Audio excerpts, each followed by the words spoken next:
सत्यराम दादू दयाल जी महाराज काल के अंक का निरूपण कर रहे हैं और इस काल के अंक के अंतर्गत ये बता रहे हैं कि महाराज हमारा कोई भी संगी साथी नहीं है। जिनको हम अपना समझते हैं वस्तुतः वो हमारे नहीं हैं। यहाँ तक कि इस शरीर से हमारी बहुत आसक्ति है। रात दिन इस शरीर की सेवा में लगे रहते हैं।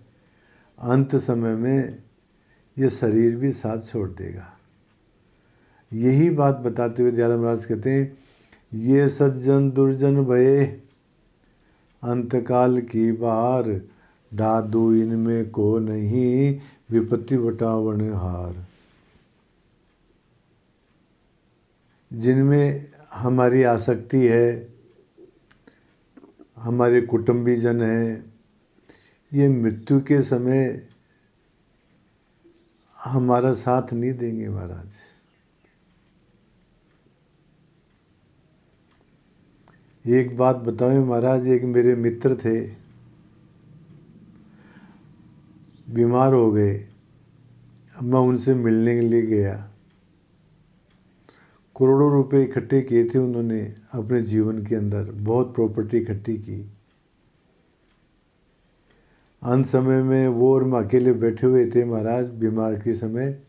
तो मेरे को कह रहे थे कि महाराज मेरा एक ही लड़का है और ये एक लड़का मैं जहाँ पैसे खर्च करना चाहता हूँ, जहाँ कहीं दान करना चाहता हूँ, पुण्य करना चाहता हूँ, किसी का सहयोग करना चाहता हूँ, तो वो करने नहीं देता है। मेरा सहयोग नहीं कर रहा है, कहीं लेके नहीं जाता है। वो ये सोचता है कि मैं जितने पैसे दान में, पुण्य में, परोपकार में, सहयोग में करूँगा वो उसके कम हो जाएंगे। मैंने पैसे कमाए और आज मैं ही खर्च करने में असमर्थ हूँ। खास बेटा है महाराज, वो भी जो है पुण्य दान नहीं करने दे रहा है। तो ऐसी कुटुंबी जन जो है ये सब दुर्जन हो जाएंगे महाराज अंत समय के अंदर। वो क्या, हमारी इंद्रियां साथ नहीं देगी खुद की। हाथ काम नहीं देंगे, पैर काम नहीं देंगे, आँख काम नहीं देगी। इसलिए कुटुंबी जनों का मोह छोड़ करके, अपने शरीर का मोह छोड़ करके हमारे को भजन करना चाहिए। यही बात करें दयाल महाराज, ये सज्जन दुर्जन भये, जिनको हम अपना समझते हैं वही हमारे बैरी हो गए महाराज अंतकाल की बार। दादू इनमें को नहीं विपत्ति बटावनार, कोई भी हमारी विपत्ति को बटाने वाला नहीं है। एक बात और बतावें महाराज, जो हमारे को जो कष्ट होता है वो तो हमारे को ही भोगना पड़ेगा। कोई हमारे कष्ट को बांट नहीं सकता है। सुंदरदास जी महाराज तो चेतावनी देते हुए कहते हैं, बेरीगर माही तेरे जानत सने ही मेरे, दारा सुत वित्त तेरो कोस कोस खाएंगे। और हु कुटुंब लोग लूटे चहूँ और ही ते, मीठी मीठी बात कर तो सो लपटाएंगे। संकट पड़ेगो जब कोई नहीं तेरो तब, अंत ही कठिन वहाँ के बैर उठ जाएंगे। सुंदर कहत ताते झूठो ही प्रपंच ये, सपन की नहीं सब देखत बिलाएंगे। बेरी घर माही तेरे जानत सने ही मेरे, तू तो इनको सने समझता पर तेरी बेरी हैं। ये दारा, स्त्री, सुत, लड़का, वित्त, ये तेरे पैसे को कोस कोस खाएंगे।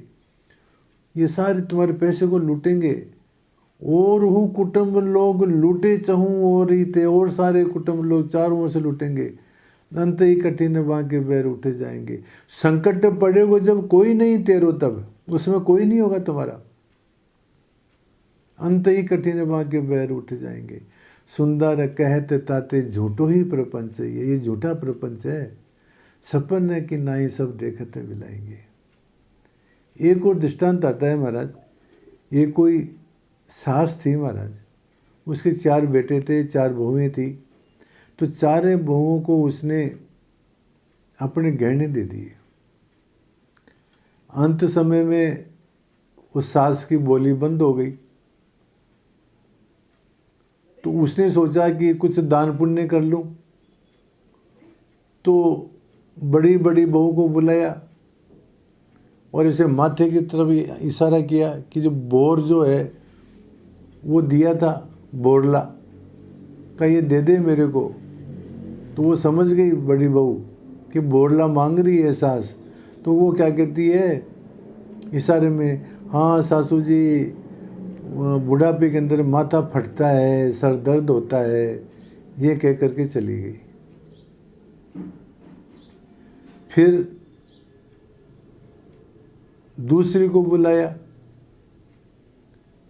तो उसको जो है उसने कंठ का हार दिया था,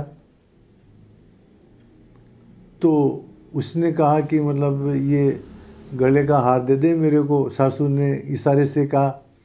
तो वो क्या कहती है कि हाँ, अंत समय के अंदर माताजी गले के अंदर दर्द हो ही जाता है, सांस लेने में दिक्कत तो होती ही है, ये कहकर के वो भी चलेगी।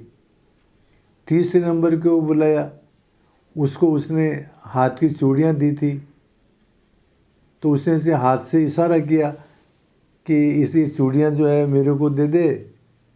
तो उसने कहा कि हाँ माताजी, अंत समय के अंदर जो नाड़ी जो शिथिल पड़ जाती है, नाड़ी ऊंची चढ़ जाती है, ऐसा ही होता है, ये कह करके तीसरी भी चलेगी। चौथे को पैरों की तरफ इशारा करके बताया कि वो जो मैंने तेरे को पैरों के जो कड़े दिए थे वो दे दे मेरे को। तो उसने कहता है कि वो क्या छोटी छोटी क्या कहती है कि हाँ माताजी, पैर तो ठंडे पड़ते ही हैं धीरे धीरे, ऐसे करके चारों मना कर दिया। कहने का तात्पर्य यह है कि जिनको तुम अपना समझते हो ये तुम्हारा अंत समय में कोई भी नहीं होगा।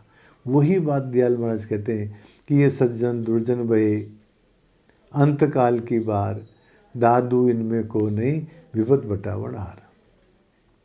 और कह रहे दादू दयाल जी महाराज, संगी सज्जन आपना साथी सिरजनहार, दादू दूजा को नहीं इकली संसार। हमारा कोई संगी साथ देने वाला, कोई सज्जन, कोई अपना आदमी है, तो साथी यदि कोई है तो वो सृजनहार है, परमात्मा ही एक हमारा है। दयाल महाराज पहले भी कह चुके हैं, एक सगा संसार में जिन हम सिरजे सोए, वही हमारा सगा है, संबंधी है। मनसा वाचा कर्मणा औरन दूजा कोई, और कोई दूसरा हमारा संगी साथी नहीं है। दादू दूजा को नहीं एकली संसार, परमात्मा के अलावा हमारा और कोई हितैषी नहीं है। परमात्मा तो स्वयं घोषणा करता है, सुहृदम सर्वभूता नाम, मैं संपूर्ण प्राणियों का मित्र हूँ महाराज। हम मानते नहीं है, ये बात अलग है। और कहते हैं दयाल महाराज, दादू विषय सुख माही खेलता, काल पहुँचा आए उपजे विन से देखता, यवतन यो ही जाए। हमारा जीवन कैसे व्यतीत हो रहा है ये बात बताते हुए दयाल महाराज कहते हैं, दादू विषय सुखमय खेलता, विषयों का उपभोग करते हुए, विषयों का चिंतन करते हुए काल पहुँचा है, काल आ गया महाराज, जरावस्था आ गई।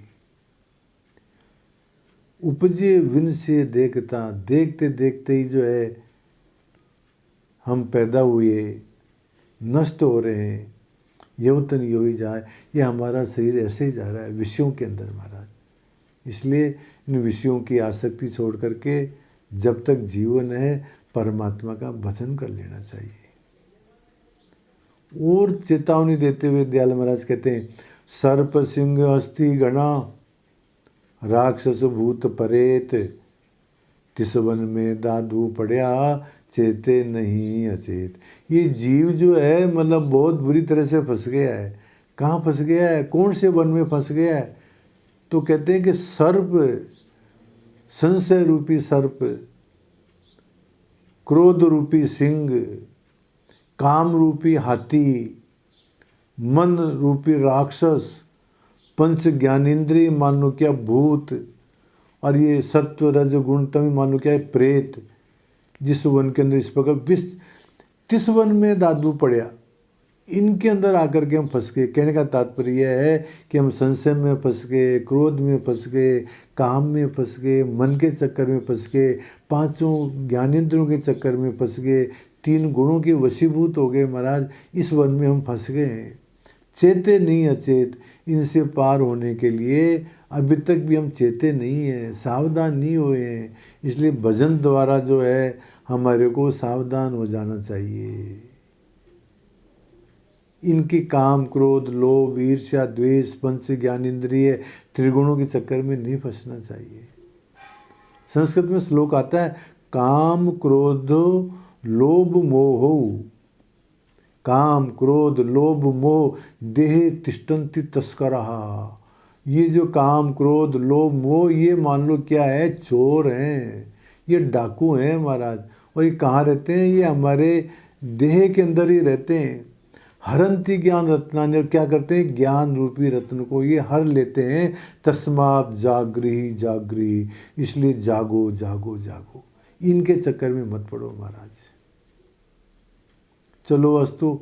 इस प्रकार से दयाल महाराज कहते हैं कि हमारा सज्जन स्नेही कोई भी नहीं है, यहाँ तक कि शरीर भी हमारा साथ नहीं देगा। एकमात्र यदि कोई हमारा संगी साथी यदि कोई है तो वो परमात्मा है। विषयों का चिंतन करते हुए, विषयों का उपभोग करते हुए हमारी ये आयु नष्ट होती जा रही है। और इस जीवन के अंदर हम ऐसे वन में आके पड़ गए हैं जहाँ संशय रूपी सर्प है, काम रूपी हाथी है, क्रोध रूपी सिंह है, मन रूपी राक्षस है, त्रिगुण रूपी प्रेत है, पंच ज्ञानेंद्रिय रूपी भूत इसमें पड़ गए महाराज। इसलिए इनसे जागो, ये तस्कर हैं महाराज, इनके चक्कर में मत पड़ो और परमात्मा का भजन करो, अपने स्वरूप का ज्ञान करो महाराज। ये बातें दयाल जी महाराज इन साखियों में बताते हैं। सत्य राम।